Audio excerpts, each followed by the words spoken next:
او نن بیا خپلې وعدې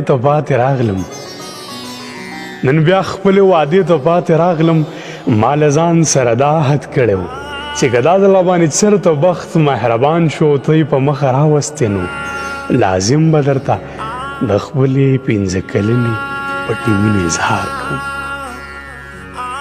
نن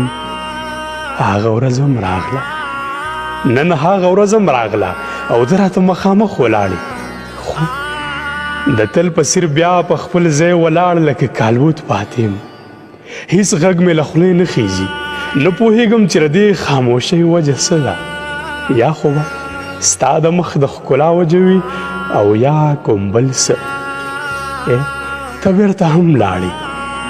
ته بیرته هم لاړې خو زما د زړه غوټۍ ګل نه شوې او کیدای شي چې تر ابده دغه مینه همداسې پټه پاتې شي. ستا مین تا ته د زړه خبره هیڅ نشي کولی. ګورې نه چې ستا په وړاندې څو ځل په ژبه ګونګ شو. ګورې نه چې ستا په وړاندې څو ځل په ژبه